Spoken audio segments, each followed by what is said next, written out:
السلام علیکم ورحمۃ اللہ وبرکاتہ۔ بسم اللہ والحمد للہ والصلاۃ والسلام علی رسول اللہ۔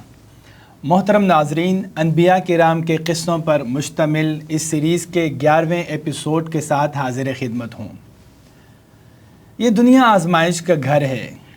یہاں خوشی کے پیچھے غم کھڑا ہے اور یہاں ہر نعمت کے پیچھے زحمت کا خطرہ ہے۔ اس دنیا میں کبھی بھی کسی کے ساتھ کوئی بھی حادثہ پیش آ سکتا ہے۔ سوچیں کہ اگر آپ کا ایکسیڈنٹ ہو جائے یا آپ ایک دم سے بہت سخت بیمار ہو جائیں تو آپ کے کیا جذبات ہوں گے؟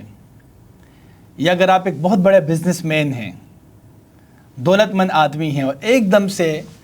زندگی میں کوئی ایسا واقعہ ہو جائے کہ آپ کی پوری دولت اور آپ کا کاروبار ختم ہو جائے، اس وقت آپ پہ کیا گزرے گی؟ اور اللہ نہ کرے اگر آپ صاحب اولاد ہیں اور آپ کا کوئی بیٹا فوت ہو جائے، اس وقت آپ کی کیا کیفیت ہوگی؟ حضرت ایوب علیہ السلام کی کہانی، ایک ایسے شخص کہ جن کے پاس اللہ کا دیا سب کچھ تھا۔ وہ صاحب مال تھے، بہت سارے غلام، جانور، مویشی اور کھیتی باڑی کے لیے طویل اراضی، زرعی زمینیں ان کے پاس موجود تھی، ان کی بیویاں تھیں، بہت سارے بچے تھے، بہترین صحت تھی، لیکن پھر وہ بیمار ہوئے اور ان کا سب کچھ لے لیا گیا۔ اس کے باوجود حضرت ایوب علیہ السلام صبر کے پیکر بنے، اور آج ہم ان کو اسی علامت سے پہچانتے ہیں۔ وہ صبح و شام، دن رات وہ اللہ کا ذکر کرتے رہے اور اللہ کی رضا پر راضی رہے۔ اس لیے مختلف مفسرین کے مطابق، یعنی مجاہد رحمہ اللہ وہ کہتے ہیں، وہب بن منبہ رحمہ اللہ کہتے ہیں کہ 3 سال تک وہ اس حال میں رہے۔ حسن بصری رحمہ اللہ اور قتادہ رحمہ اللہ کے مطابق وہ 7 سال تک اس بیماری میں رہے اور اس نقصان والی زندگی میں رہے، اور پھر حمید رحمہ اللہ کے مطابق 18 سال انہوں نے اس آزمائش میں گزاری۔ حالت یہ تھی کہ بہت سخت بیمار تھے، اور اس قدر بیمار تھے کہ کام نہیں کر سکتے تھے، تو سب کچھ ان کا ختم ہو چکا تھا۔ ایک بیوی تھی وفا شعار، وفادار، وہ ان کی خدمت کرتی تھی، یہاں تک کہ جب سب کچھ ختم ہو گیا، کھانے پینے کی چیزیں ختم ہو گئی، تو وہ خود جا کے لوگوں کے گھروں پہ کام کر کے وہ پیسے کماتی اور اپنے گھر کا گزر بسر چلاتی تھی۔ اس شدید قسم کی آزمائش میں جب ان سے ایک مرتبہ کہا گیا کہ آپ اللہ سے دعا کیوں نہیں کرتے کہ وہ آپ کو اللہ شفا دے دے، تو کہنے لگے مجھے حیا آتی ہے، میں نے 70 سال اللہ تعالیٰ کی نعمتوں سے محسوس ہوتے گزارے ہیں، میں اس آزمائش پہ ایک دم سے کیسے اللہ سے شکایت کروں اور دعائیں مانگنا شروع کر دوں؟ کہا جاتا ہے کہ ایک مرتبہ، چونکہ ان کے سارے رشتہ دار دوست ان کا ساتھ چھوڑ گئے تھے، ایک مرتبہ ان کے گھر کے پاس سے کوئی شخص گزر رہا تھا، اور اس نے طعنہ دیا، طنز کیا کہ ایوب چونکہ گناہوں میں ڈوبے رہے، یہ اللہ کے نافرمان تھے، انہوں نے ضرور کسی پہ ظلم کیا ہوگا، اس لیے ان کو یہ انجام بھگتنا پڑ رہا ہے۔ اب جب یہ بات سنی نا، دل پگھل گیا، آنکھوں میں آنسو آ گئے، رونے لگے، کہنے لگے یا اللہ۔ قرآن مجید ان کی اس دعا کے الفاظ کو بیان کرتے ہیں، وَأَيُّوبَ إِذْ نَادَى رَبَّهُ أَنِّي مَسَّنِيَ الضُّرُّ وَأَنْتَ أَرْحَمُ الرَّاحِمِينَ۔ اور ایوب کہ جب انہوں نے اپنے رب کو پکارا، وہ کہنے لگے کہ اللہ، مجھے بیماری نے چھو لیا ہے، مجھے بیماری نے چھو لیا ہے، میں نقصان میں ہوں، آزمائش میں ہوں، آپ ارحم الراحمین ہیں، مجھ پر رحم فرمائیں۔ تو اللہ تعالیٰ فرماتے ہیں فَاسْتَجَبْنَا لَهُ، ہم نے ایوب کی دعا کو قبول کر لیا۔ فَكَشَفْنَا مَا بِهِ مِن ضُرٍّ، جو جس آزمائش میں، جس بیماری میں، جس تکلیف میں وہ تھے، اللہ نے وہ تکلیف ختم کر دی۔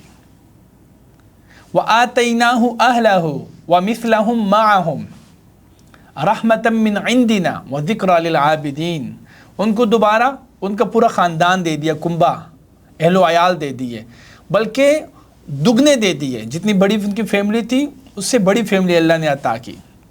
اللہ تعالیٰ فرماتے ہیں کہ جب انہوں نے دعا مانگی اور اللہ نے ان کے شفا کا ارادہ، ان کو شفا دینے کا ارادہ فرمایا، تو حکم دیا ارکض برجلک ھذا مغتسل بارد وشراب، ایوب جہاں تم بیٹھے ہو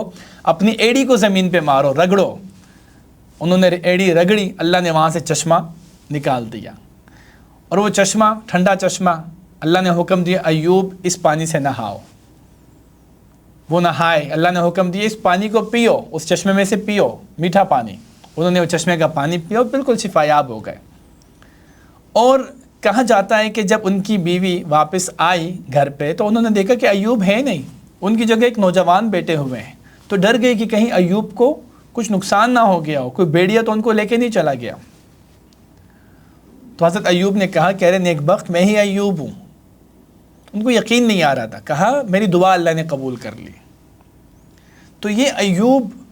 علیہ السلام کی زندگی، ان کے بارے میں قرآن مجید میں گرچہ بہت زیادہ تفصیلی قصہ تو بیان نہیں ہوا، لیکن جو ان کے بارے میں قرآن مجید نے بیان کیا ہے، اس سے جو ان کی تصویر بنتی ہے، ان کا چہرہ، ان کا کردار ہمیں ملتا ہے، ہمیں ان سے سیکھنے کا سامان ملتا ہے، وہ یہ ہے کہ ایک ایسے شخص کہ جس کو اللہ نے نعمتوں میں رکھا، پھر ان کا ایک پیراڈائم شفٹ ہوا، زندگی نے ایک موڑ لیا، اور وہ پھر آزمائش کی انتہا تک پہنچے۔ تو یہ دنیا ایسی ہی ہے، this life is very unpredictable, یہ دنیا غیر متوقع ہے، یہاں کچھ بھی ہو سکتا ہے۔ جو بندہ عرش پر ہے وہ فرش پر آ سکتا ہے، یعنی جو دولت میں ہے وہ غربت میں آ سکتا ہے،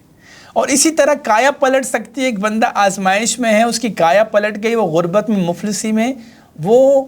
بلینئر ملینئر بن جاتے ہیں۔ تو دنیا ایسی ہی ہے۔ اس دنیا میں ہمیں کیا کرنا ہے، ہمیں کیا سیکھنا ہے؟ تو سب سے پہلے اس دنیا کی حقیقت کو ہم سمجھیں محترم ناظرین۔ جس رسک میں، جس انسیکیورٹی میں ہم ہیں، تو اس انسیکیورٹی سے ایک ہی جذبہ، ایک ہی تعلق ہمیں بچا سکتا ہے، وہ بندگی کا تعلق ہے، وہ دعا ہے، وہ اللہ سے تعلق ہے۔ ہم جتنے بھی کمزور ہو جائیں، ہم اپنے آپ کو جتنا بھی کمزور سمجھیں، جب ہم دعا کرتے ہیں، ہاتھ اٹھاتے ہیں، اللہ کو پکارتے ہیں، ربی ربنا کہتے ہیں، ہمیں طاقت کا احساس ہوتا ہے، ہمیں اپنے آپ محسوس ہونا شروع ہو جاتا ہے، ہمیں سیکیورٹی محسوس ہوتی ہے، ہمیں پناہ نظر آتی ہے، اور ہمیں لگتا ہے کہ ہمارے پاس سب کچھ ہے، کیونکہ ہمارا رب ہر چیز پر قادر ہے۔ تو اس پورے قصے سے اگر آج کی سینیریو میں ہم بات کریں، بدلتے ہوئے ڈائنامکس، اس دنیا کے حالات، ملکوں کے اوپر قرضے اور ورلڈ آرڈر کی تبدیلیاں، یہ سب کچھ اس دنیا کا حصہ رہا ہے، اور یہ بدلتا رہے گا۔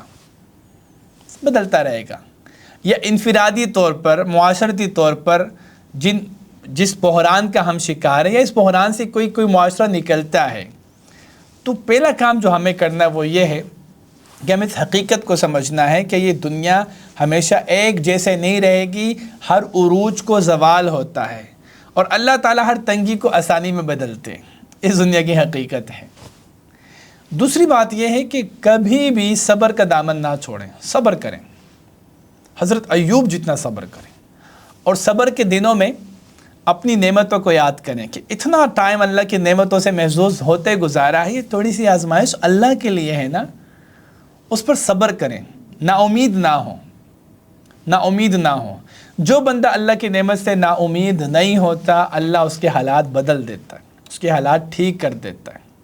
کیونکہ نبی صلی اللہ علیہ وسلم کی حدیث ہے، اللہ تعالیٰ سب سے زیادہ انبیاء کو آزماتا ہے،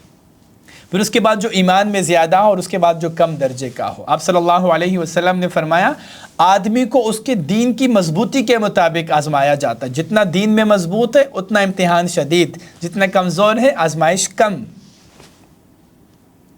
تو حضرت ایوب علیہ السلام کی زندگی سے ہمیں جو باتیں سیکھنے کو ملتی ہیں، ان میں سے ایک یہ ہے کہ حضرت ایوب علیہ السلام کا اپنے گھر والوں کے ساتھ، فیملی کے ساتھ، بیوی کے ساتھ اچھا تعلق تھا، اور اس خاتون کا کردار کہ آزمائش کے وقت اس نے اپنے شوہر کو اکیلے نہیں چھوڑا، اس کی خدمت کرتے رہی، اس کا ساتھ دیتی رہی، اس کو سنبھالا، اس کو تنہا نہیں چھوڑا۔